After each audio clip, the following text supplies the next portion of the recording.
Hello students, today I am going to explain you consumer equilibrium by indifference curve या consumer equilibrium with the help of ordinal approach. According to this, consumer किस समय equilibrium में होगा? When जब उसकी ये दो condition satisfy हो रही है. First condition when MRS of x for y यानी कि marginal rate of substitution of x for y is equal to ratio of prices of two commodity. ठीक है, प्राइस एक्स कमोडिटी का price, P Y price of Y commodity. जब दोनों आपस में equal है, एम आर एस यानी कि आपके पास slope of I C convex to the origin, why due to diminishing M R S. ठीक है, M R S slope of I C, ratio of prices equal to price line also known as budget line. When both are equal, consumer is in the position of equilibrium. At this E point, both are equal. IC का price line को tangent यहाँ पे touch कर रही है. In this position, consumer is in equilibrium. कई बार तो आपको clear cut question पूछा जाता है consumer equilibrium by indifference curve, तो आप clear cut दोनों condition बता के diagram equilibrium एक्सप्लेन. ठीक है, कई बार क्या होता है क्लियर कट ना पूछ के वो दो सिचुएशन यानी कि इक्विलिब्रियम यहाँ पे आपका, इसके अलावा आपके पास दो सिचुएशन है डिसइक्विलिब्रियम की. कौन कौन सी? इक्विलिब्रियम के लेफ्ट साइड आपका MRS greater than ratio of prices है, और इक्विलिब्रियम के राइट साइड जो एमआरएस प्राइस रेशियो से लेस देन है.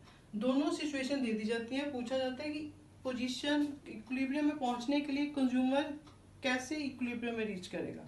दोनों सिचुएशन दे दी और कंज्यूमर कैसे इक्विलिब्रियम में रीच करेगा.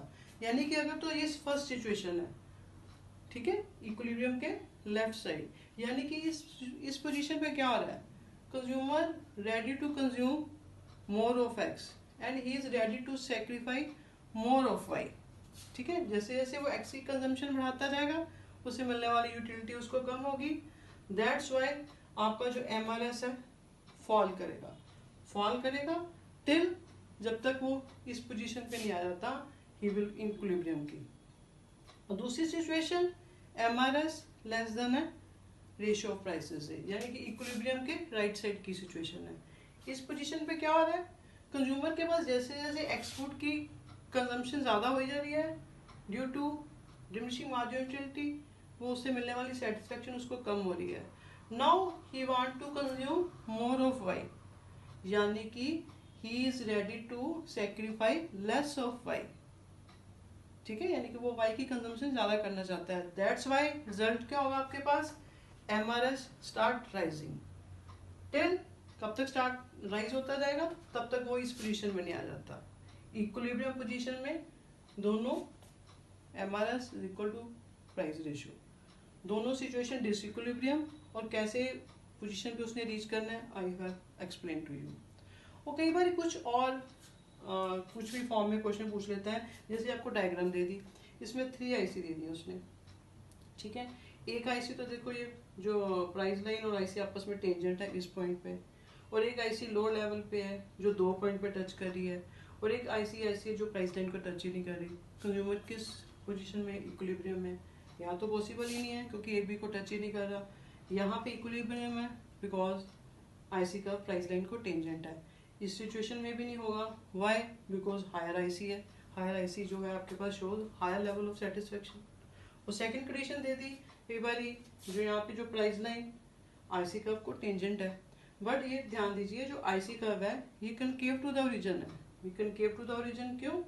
Due to increasing MRS. तो ये सिचुएशन भी आपकी नहीं है क्योंकि आईसी हमें तो convex to the region shape चाहिए. Why? Because of diminishing MRS. यानी कि जिस पोजीशन पे आपकी दोनों सिचुएशन दिस वन और एमआरएस कॉन्टिन्यूसली फॉल, फिर इसके बाद एमआरएस कॉन्टिन्यूसली फॉल, तो that is position of equilibrium. ठीक है, I hope you understand all lecture.